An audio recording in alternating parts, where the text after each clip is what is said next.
जय श्री कृष्णा, राधे राधे, ओम नमः शिवाय, हर हर महादेव। स्वागत है आप सभी का एक बार फिर से आपके अपने आध्यात्मिक चैनल प्राचीन दिव्य ज्ञान में। आप सभी को वट सावित्री व्रत की हार्दिक शुभकामनाएं।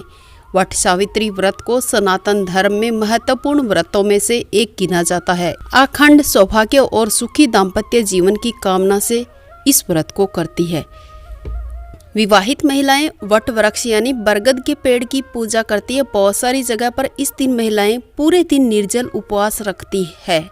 इस व्रत को ज्येष्ठ मास की अमावस्या तिथि पर किया जाता है। कुछ जगह पर ज्येष्ठ मास की पूर्णिमा को भी वट सावित्री व्रत रखा जाता है। जिस प्रकार से देवी सावित्री ने इस व्रत के पुण्य प्रभाव से अपने पति के प्राण यमराज जी से वापस लिए थे, वैसे ही इस व्रत को करने वाली महिलाओं को अखंड सौभाग्य की प्राप्ति होती है।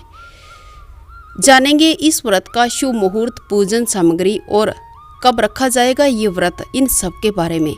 जी हाँ दोस्तों, ज्येष्ठ अमावस्या इस बार 16 मई शनिवार को सुबह 5:12 से शुरू हो रही है। शनिवार को पूरा दिन अमावस्या तिथि रहेगी और देर रात 12 बजे के बाद यानी 17 मई रविवार को 1:30 बजे 1:30 पर अमावस्या तिथि समाप्त होगी। ऐसे में इस बार 16 मई दिन शनिवार को ही ज्येष्ठ अमावस्या के दिन वट सावित्री व्रत रखा जाएगा। शनि जयंती भी इस दिन मनाई जाएगी। शनिश्चरी अमावस्या भी इस दिन रहने वाली है। वट सावित्री व्रत की मुख्य पूजा कुछ लोग सुबह करते हैं, कुछ दोपहर को, तो कुछ लोग शाम को करते हैं। पूजा का शुभ मुहूर्त है वो सुबह 4:12 से 8:50 तक रहने वाला है। आप इस बात का ध्यान रखिए, राहु काल के समय पूजा करने से पूजा पाठ में दिक्कत आ सकती है और जिस कामना को लेकर आप कर रहे हैं वो पूर्ण नहीं हो पाती है, क्योंकि आप अभिजीत मुहूर्त में ही पूजा करें।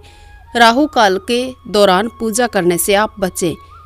अभिजीत मुहूर्त सुबह 11:56 से दोपहर 12:49 तक का रहेगा। जिनके यहाँ पर दोपहर के समय पूजा होती है वो इस समय पूजा कर सकते हैं और शाम की पूजा शाम 7:04 से रात 8:08 तक शाम की पूजा का शुभ समय रहने वाला है। इस दिन राहु काल सुबह 9 बजे से 10:30 तक रहेगा। 16 मई के दिन शनिवार को सूर्योदय होगा सुबह 5:49 पर। सूर्यास्त होगा शाम 6:57। जो जितना जल्दी हो सके सूर्योदय से पहले उठने का प्रयास करें और शुभ मुहूर्त में पूजा करें।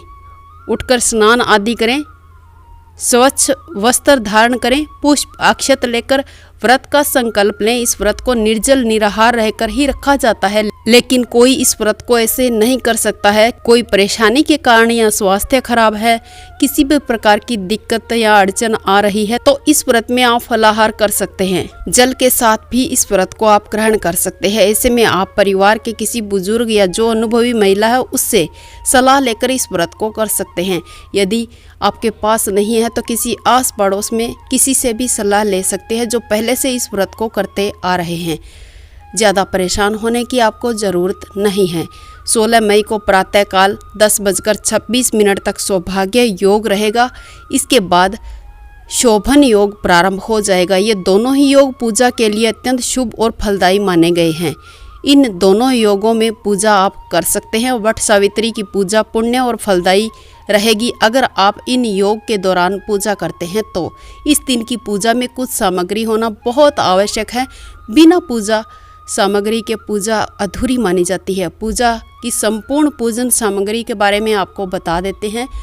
वट सावित्री की पूजा इस दिन की जाती है, इसलिए वट सावित्री व्रत इसे कहते हैं। वट यानी बरगद के वृक्ष की पूजा की जाती है। इसमें श्री ब्रह्मा विष्णु महेश का वास माना जाता है। इस दिन बरगद के पेड़ की पूजा अत्यंत शुभ और फलदायी मानी जाती है। बहुत से लोग इस दिन टहनी तोड़कर भी किसी गमले इत्यादि में रखते हैं या जल के भरे पात्र में रखकर भी पूजा करते हैं। अगर आसपास कहीं पर वट वृक्ष नहीं होता है तो, लेकिन ऐसी पूजा बहुत ज़्यादा फलदायी नहीं मानी जाती। अगर आपके आसपास नहीं है वट वृक्ष तो आप ऐसा करें। अगर है तो आप वहां जाकर ही पूजा करें। कोशिश करें आप किसी प्राचीन बरगद के पेड़ की पूजा करें जो बहुत पुराना है। अगर नया है तो भी चलेगा, लेकिन वट वृक्ष की टहनियाँ तोड़कर पूजा तभी करें जब आपके पास वृक्ष उपलब्ध न हो।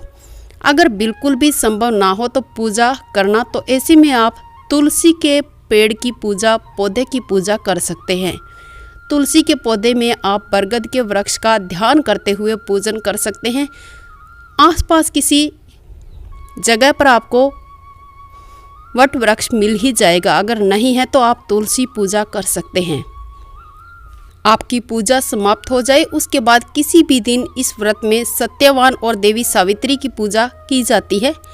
यमराज जी की पूजा होती है, ब्रह्मा विष्णु महेश की पूजा होती है, गौरी गणेश की पूजा भी होती है। तो आप ये प्रतिमाएं आपके पास हो तो ठीक है, नहीं है तो आप मिट्टी से इनकी मूर्तियां या प्रतिमा बना सकते हैं। श्रृंगार की सामग्री आप रख सकते हैं, लाल चूड़ियाँ रख सकते हैं, बिंदी रख सकते हैं, सिंदूर रख सकते हैं, काजल, रोली, मोली, मेहंदी, लाल वस्त्र, साड़ी, सूट, कुछ भी आप रख सकते हैं पूजा के दौरान। संभव न हो तो धुले हुए वस्त्र आप पहने। लाल रंग के वस्त्रों का प्रयोग अधिक से अधिक करें। इस दिन पहले ही आप मेहंदी आदि लगा लें। पूजा की कुछ सामग्री ऐसी है जिनकी तैयारी आपको 1-2 दिन पहले ही कर लेनी चाहिए। पूजा में काले भीगे हुए चने विशेष महत्व रखते हैं। पूजन सामग्री में बरगद के वृक्ष को भोग लगाया जाता है। पारण भी इन्हीं को ग्रहण करके ही किया जाता है। जो मैं आपको बता रही हूँ, भीगे हुए काले चने और गुलगुले भी इनमें इस व्रत में विशेष महत्व रखते हैं। अगर आप संभव हो तो अवश्य बना करके लेकर जाएं। काले कच्चे चने आप 1-2 दिन पहले भिगो लें। अगर काले नहीं हैं तो आप कोई से भी चने भिगो सकते हैं। अंकुरित हो जाए तब इनको पूजा में प्रयोग में ले, या 1 रात पहले आप भिगो कर रख दें। बांस का पंखा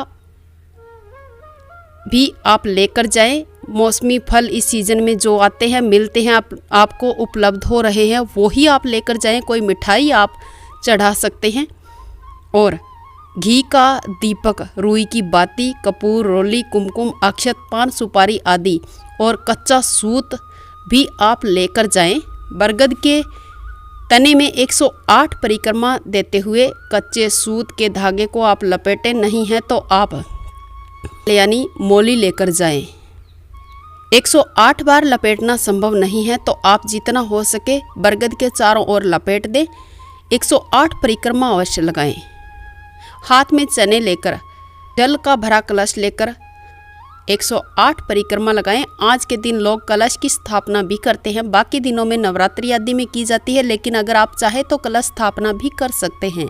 इस व्रत में आप जो श्रृंगार की सामग्री आपके पास है लेकर बैठे हैं पूजा के दौरान, वो आप फिर किसी पास पड़ोस में या घर की बड़ी सुहागिन महिला को दे सकते हैं, या किसी ब्राह्मण के घर दे सकते हैं।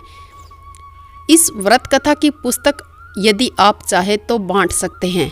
अगर पुस्तक नहीं है तो आप खुद अगर कथा कर रहे हैं तो आप कहीं से भी किसी दूसरी महिला से सुन सकते हैं, या मोबाइल इत्यादि से भी आप सुन सकते हैं, या खुद भी जल का भरा कलश अपने समक्ष रखकर ये कथा कर सकते हैं।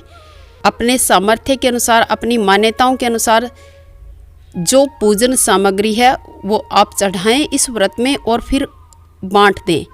किसी सामग्री का अगर अभाव है तो आप कुछ रुपए इसमें रख सकते हैं पूजन सामग्री के थाल में, और फिर वो ब्राह्मण के घर या किसी अपने से बड़ी महिला को आप दे सकते हैं। ध्यान ये रहे कि सुहागिन महिला को आप ये चीज़ें भेंट करें, दें। मन से किया गया कोई भी कार्य ऐसा नहीं है जो पूर्ण न हो।